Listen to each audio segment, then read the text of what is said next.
Hello hello hello. अरे साला आवाज का नहीं खावत रे, का भइल देख माग साला रोज बैटरी के तार छूटल बा। हेलो हेलो हां हो बना दे।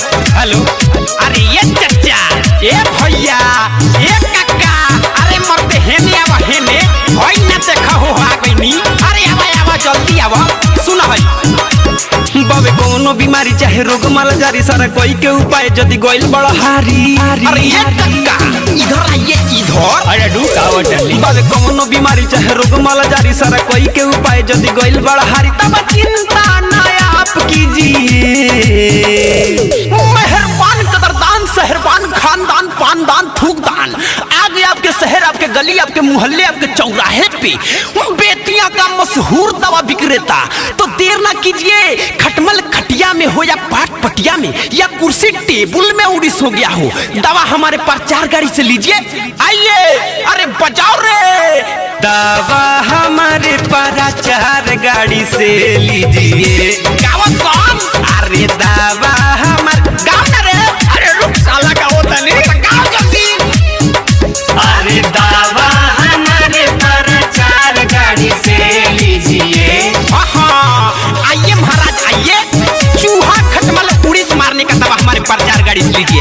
अरे मर्दवा मूस मारने का दवा हमारे प्रचार गाड़ी से लीजिए। आइए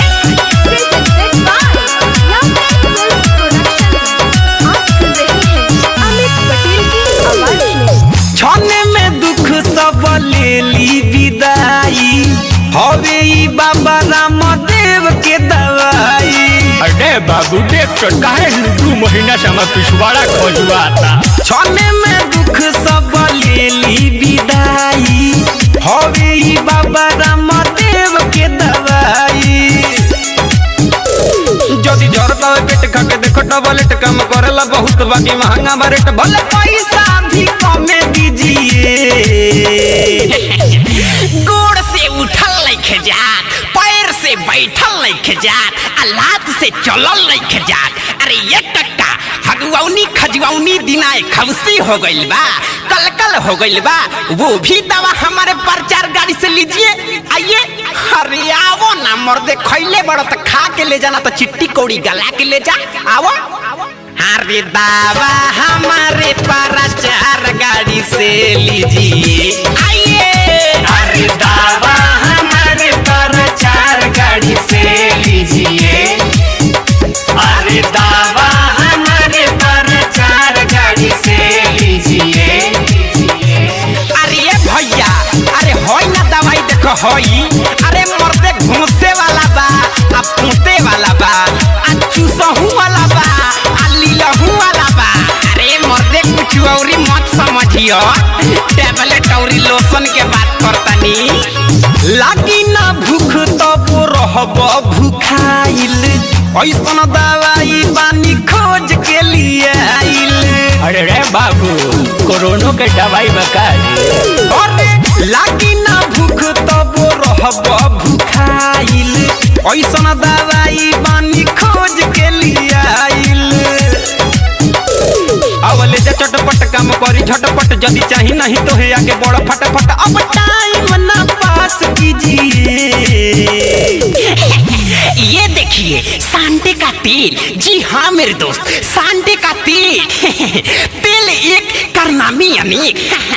दिल में खोट हो, बदन में चोट हो, जख्म नया हो या पुराना, बस एक बार इस तेल को लगाना। जी हाँ मेरे दोस्त, सांडे का तेल, सांडे का तेल। आइए हमारे प्रचार गाड़ी से लेके जाइए। आइए अरे दवा हमारे प्रचार गाड़ी से लीजिए। आइए अरे दवा हमारे प्रचार गाड़ी से लीजिए। अरे दवा हमारे प्रचार गाड़ी से लीजिए। बाबे कोनो बीमारी चाहे रोग माला जारी सारा कोई के उपाय जदी गोइल बड़ा हारी तब चिंता ना आप कीजिए। बवासीर भगंदर ये हाइड्रोसिल का उपचार मात्र एक गोली में फरार। तो आइए हमारे प्रचार गाड़ी के पास, बिना ऑपरेशन, बिना कोई चीर फाड़, देखिए हम कैसे सर्दियाँ इलाज करते हैं। आइए मेरे दोस्तों, जल्दी आइए मेरे प्रचार गाड़ी के पास और ले जाके खाइए मात्र एक गोली। जी हाँ मेरे दोस्त, मात्र एक गोली। अरे दावा हमारे प्रचार गाड़ी से लीजिए। गावा सॉन्ग। अरे दावा